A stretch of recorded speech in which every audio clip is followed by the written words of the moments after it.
Olá, queridos irmãos e irmãs, sejam bem-vindos à reflexão de hoje, dia 19 de agosto, quinta-feira da 20ª semana do Tempo Comum. O evangelho que nos é proposto, novamente, continuamos aí refletindo sobre Mateus, hoje o capítulo 22, versículos do 1 ao 14.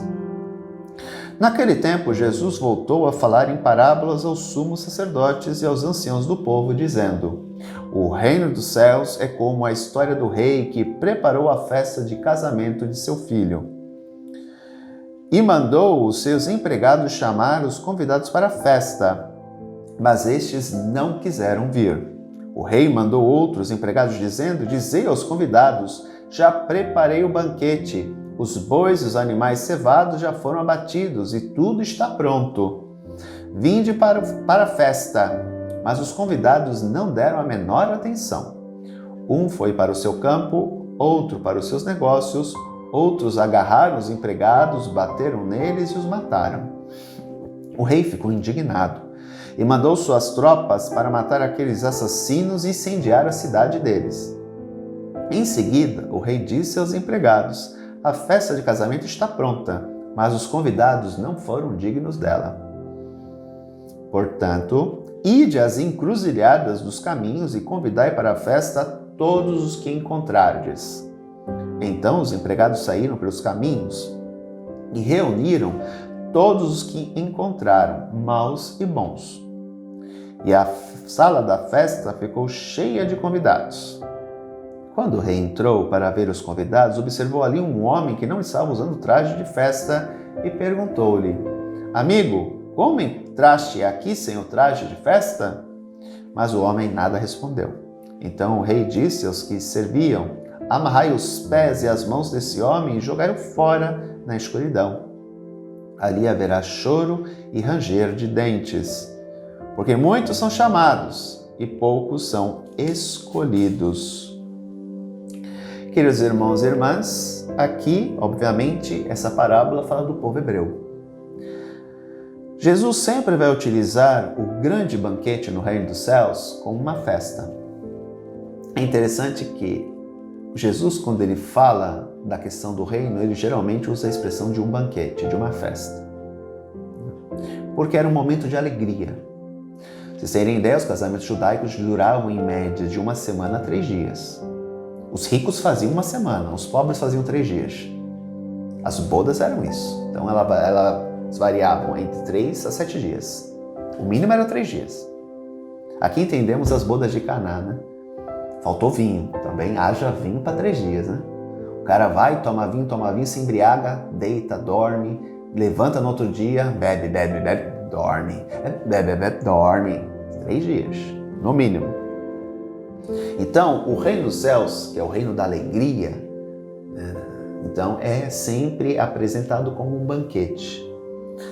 Várias vezes isso ocorre. Texto de hoje.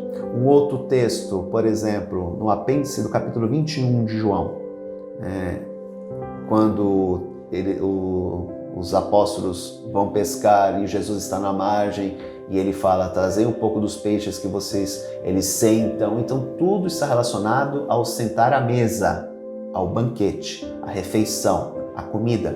Ele mesmo se deixa como comida e bebida, a Eucaristia, o pão e o vinho. Portanto, está muito relacionado à questão da comida, do banquete, da mesa. E ele vai dizer o quê? Um rei, Deus, preparou o banquete do casamento do seu filho. O casamento entre o filho e a humanidade, representada na igreja. Mas a igreja representa a comunidade inteira. Lembremos que aqui, quando se fala igreja, cada um de nós é parte da igreja.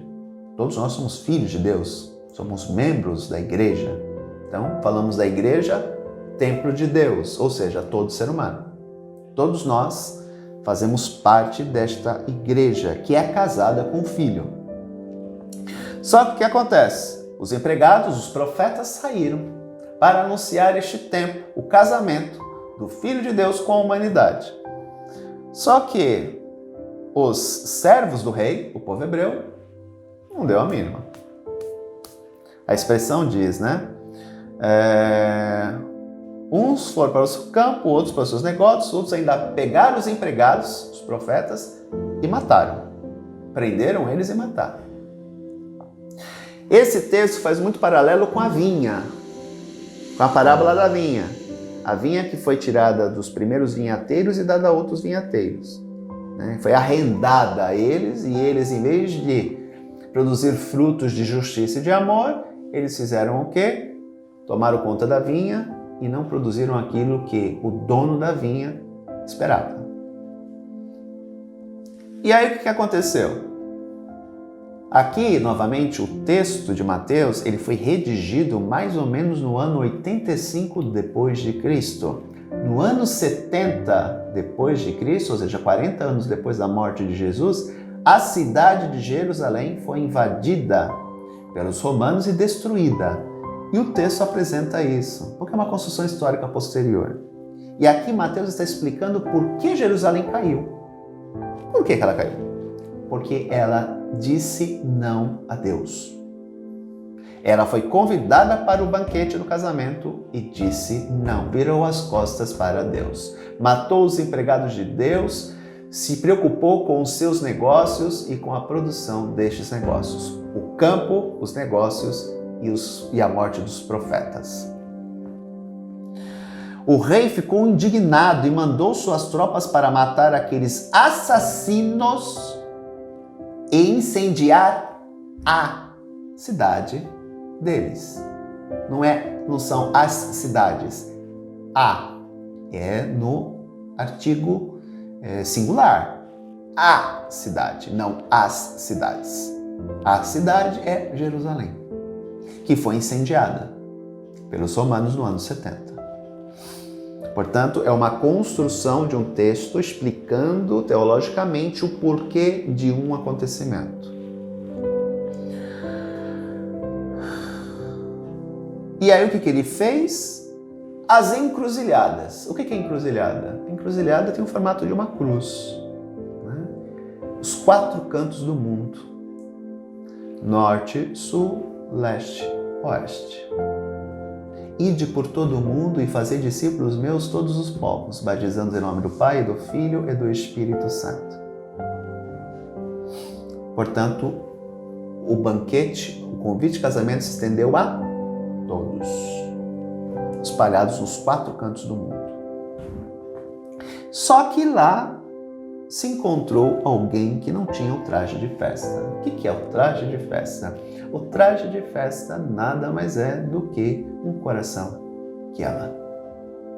Só entrará no reino dos céus aquele que amou.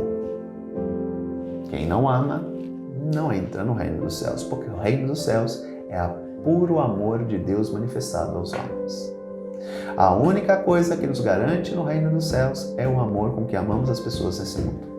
Por isso que ele deixou como único mandamento o amai-vos uns aos outros como eu vos amei. O traje de festa nada mais é do que o amor com que amamos as pessoas nesse mundo. Porque a única riqueza que nós levaremos deste mundo conosco é isso. Os bens, a oratória, o conhecimento, tudo isso que aos olhos do mundo são coisas fabulosas, aos olhos de Deus não são nada. A única coisa que nos garante o traje de festa que nos torna apresentáveis aos olhos do Rei, Deus, é o amor com que amamos as pessoas neste mundo, o bem que fizemos aos outros. Portanto, queridos irmãos e irmãs, que nós preparemos bem o nosso traje de festa, a fim de que quando chegarmos diante dele, não passemos vergonhas e nem corramos o risco de sermos tirados da festa. Um grande abraço, até amanhã, se Deus quiser. Tchau!